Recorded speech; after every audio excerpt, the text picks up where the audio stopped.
PM Modi का Trinidad and Tobago का दौरा, भारतीय समुदाय को संबोधित किया। कहा, भारत और त्रिनिदाद एंड टोबैगो की दोस्ती हुई और मजबूत। आपके पूर्वज दिल में रामायण लेकर आए। पीएम मोदी का त्रिनिदाद एंड टोबैगो में जोरदार स्वागत हुआ। एयरपोर्ट पर पूरी कैबिनेट के साथ पहुंची प्रधानमंत्री कमला प्रसाद डिसेसर, दिया गया गार्ड ऑफ ऑनर। पीएम के त्रिनिदाद एंड टोबैगो पहुंचने पर खुशी से झूम उठे भारतीय समुदाय के लोग। पीएम ने एयरपोर्ट पर भारतीय लोगों से भी मुलाकात की। त्रिनिदाद एंड टोबैगो जाने से पहले पीएम मोदी ने घाना में संसद को संबोधित किया था। कहा था कि भारत जितना मजबूत होगा, दुनिया को उतना ही सशक्त बनाएगा।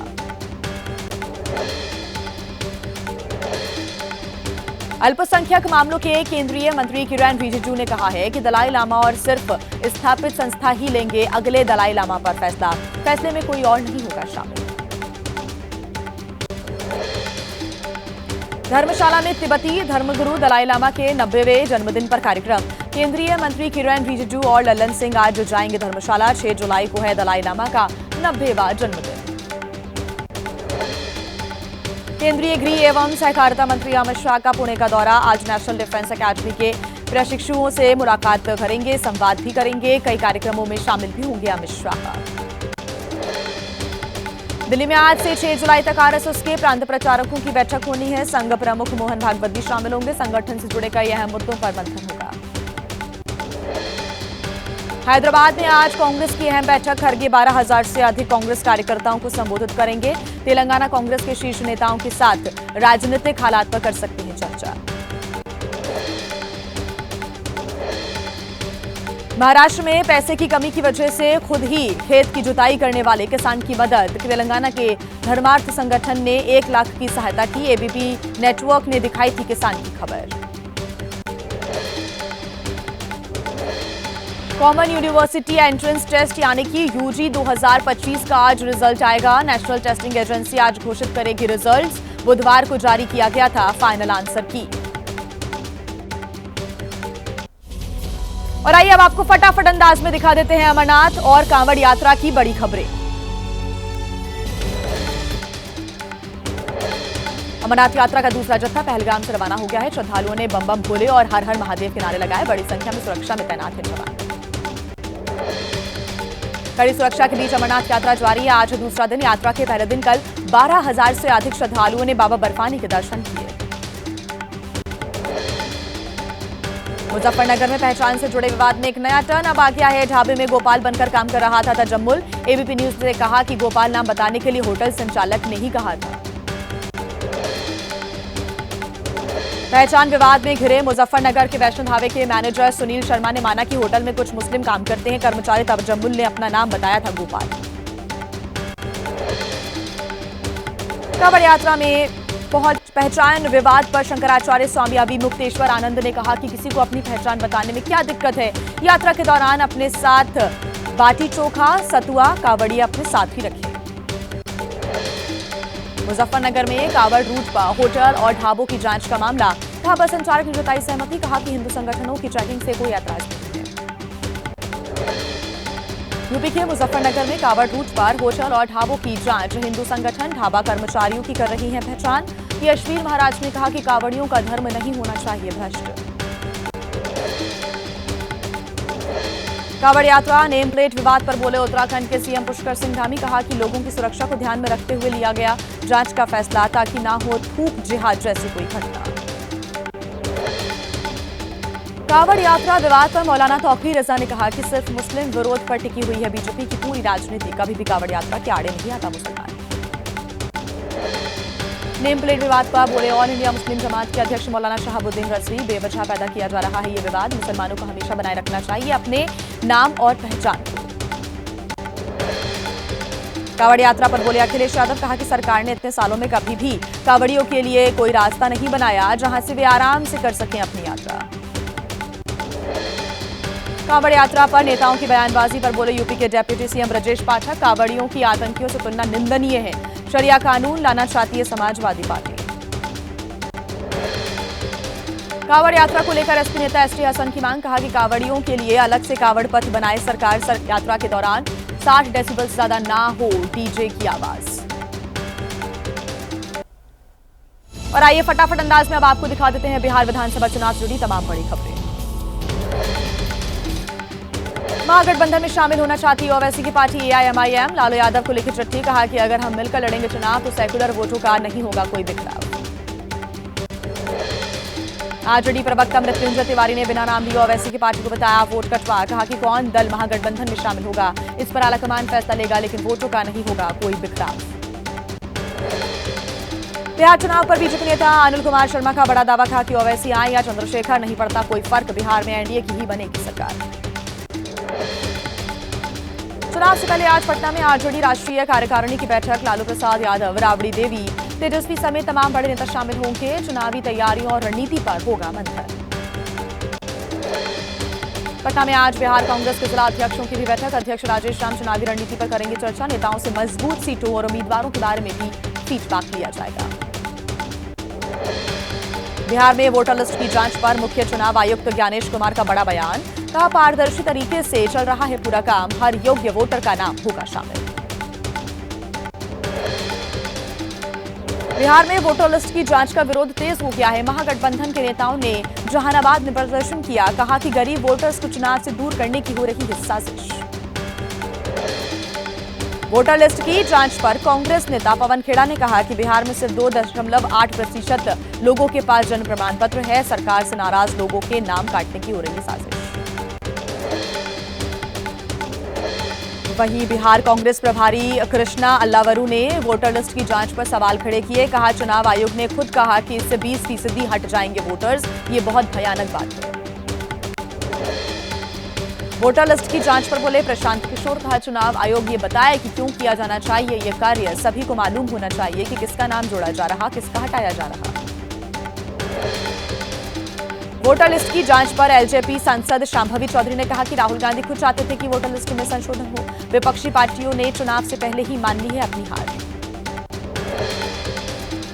बिहार चुनाव पर बोले केंद्रीय मंत्री चिराग पासवान। पूरी एकजुटता के साथ खड़ा है एनडीए। इंडिया गठबंधन को मालूम है कि चुनाव में दूर दूर तक उनकी जीत संभव नहीं है।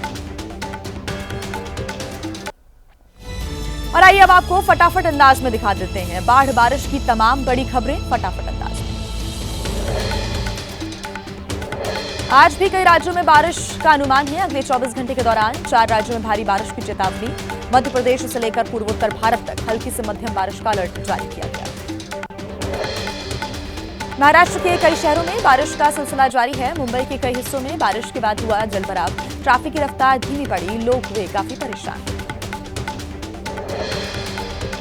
एमपी के मंडला में लगातार बारिश हो रही है। निचले इलाकों में पानी भरने से सड़कें तालाब में तब्दील हो गई है। गांव के घरों में पानी घुस गया है। स्थानीय लोगों ने पानी में फंसे लोगों को सुरक्षित घरों में भी शिफ्ट किया। तो वहीं महाराष्ट्र के कई इलाकों में लगातार बारिश का दौर जारी। नासिक के भवाली डैम में बहुत तेजी से बढ़ा पानी का स्तर। फिलहाल अभी काबू में हालात नहीं है। खोले गए हैं बांध के गेट्स।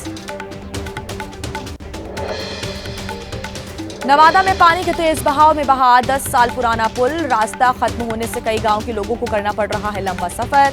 बाजार से संपर्क टूटने से दैनिक जीवन भी प्रभावित हुआ। हिमाचल के मंडी में बादल फटने से नुकसान की एक और तस्वीर सामने आई है। थुनाग में 18 लोगों की मौत, 16 लापता। जंजैहली में 4 की मौत, 2 लोग लापता, तलाश जारी।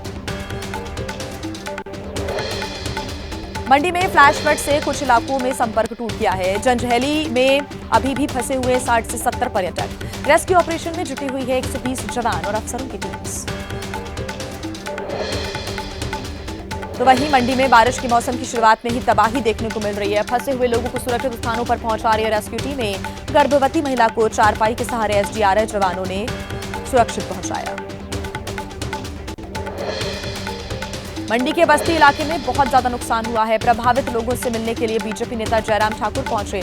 स्थानीय लोगों ने बताया कि बारिश के दौरान कैसे अचानक आए मलबे ने नहीं दिया बचने का तक मौका। मंडी में फ्लैश फ्लड से भारी नुकसान हुआ है। कांग्रेस कह रही है कि कंगना रनौत को मंडी की चिंता नहीं है। भीषण त्रासदी से जूझ रहे हैं लोग, लेकिन सांसद जी गायब हैं।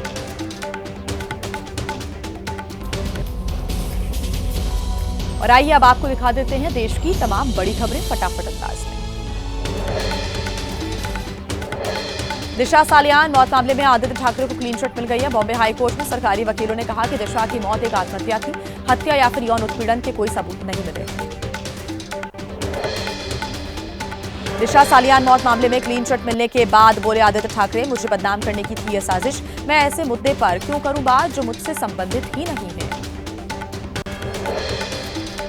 दिशा सालियान मौत मामले में बोले महाराष्ट्र के मंत्री नितेश राणे, कहा कि क्या कभी किसी हत्यारे ने कबूल किया है अपना अपराध।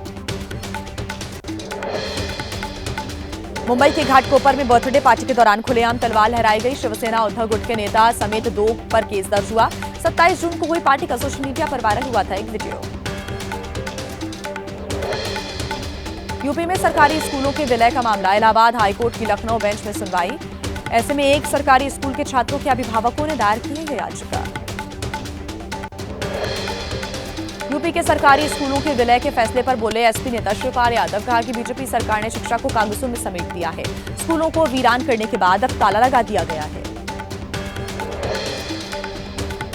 यूपी के 27,000 प्राथमिक स्कूलों पर संकट गहरा गया है। आपको बता दें कि विलय करने के योगी सरकार के फैसले पर चंद्रशेखर आजाद ने कहा है कि गरीबों को शिक्षा से वंचित करना चाहती है सरकार। यूपी में कम छात्रों वाले परिषदीय स्कूलों के विलय का विरोध हो रहा है। कांग्रेस ने मेरठ, सोनभद्र समेत कई जगहों पर किया प्रदर्शन। सरकार से स्कूलों के विलय का फैसला वापस लेने की मांग की गई। जयप्रकाश नारायण अंतर्राष्ट्रीय केंद्र को लेकर अखिलेश यादव ने कहा कि अगर एलडीए बेचना चाहता है केंद्र तो समाजवादी पार्टी लेने को तैयार है, क्योंकि नेताजी ने शुरुआत की थी, जुड़े थे समाजवादी नेता। जयप्रकाश नारायण अंतर्राष्ट्रीय केंद्र को लेकर ब्रजेश पाठक का अखिलेश पर निशाना, कहा 265 करोड़ का प्रोजेक्ट 821 करोड़ में भी नहीं हुआ पूरा। जेपीएनआईसी सोसाइटी भंग करना चाह रही है फैसला। यूपी के आजमगढ़ में अखिलेश ने एसपी ऑफिस और अपने आवास का उद्घाटन किया। पीडीए भवन नाम रखा गया है इस पूरे परिसर का। रैली में गिनाई सरकार बनने पर एसपी के मुद्दों की प्राथमिकता। अखिलेश यादव का मुख्यमंत्री योगी आदित्यनाथ पर तंज, कहा कि सीएम योगी डी कंपनी का नाम लेते हैं, खुद दिल्ली और डेप्यूटी सीएम से घबराते हैं।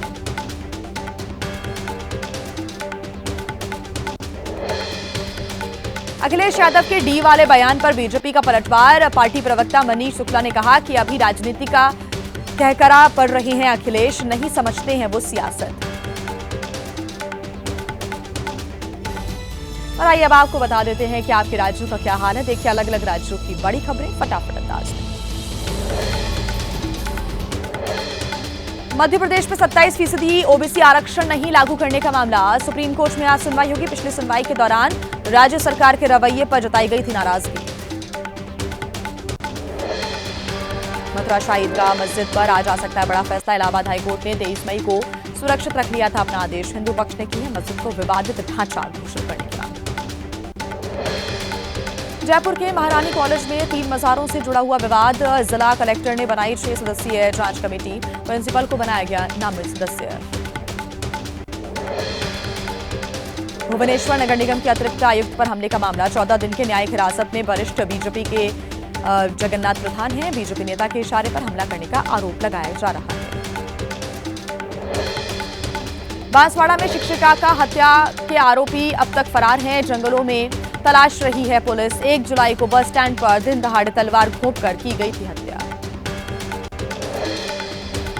वाराणसी में छात्रा की हत्या का मामला, जिसमें एक आरोपी को गिरफ्तार किया गया। पुलिस के अनुसार दोनों के बीच प्रेम प्रसंग था।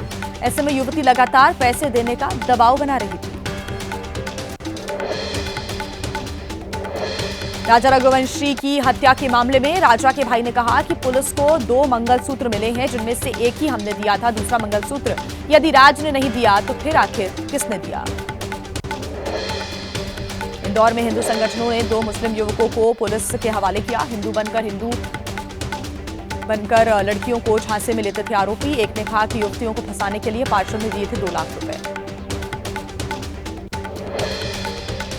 दरभंगा में जांच के लिए गांव पहुंची पुलिस के साथ मारपीट का आरोप है। ग्रामीणों ने कहा कि आरोपी नहीं मिला तो ग्रामीणों को ले जा रही थी पुलिस।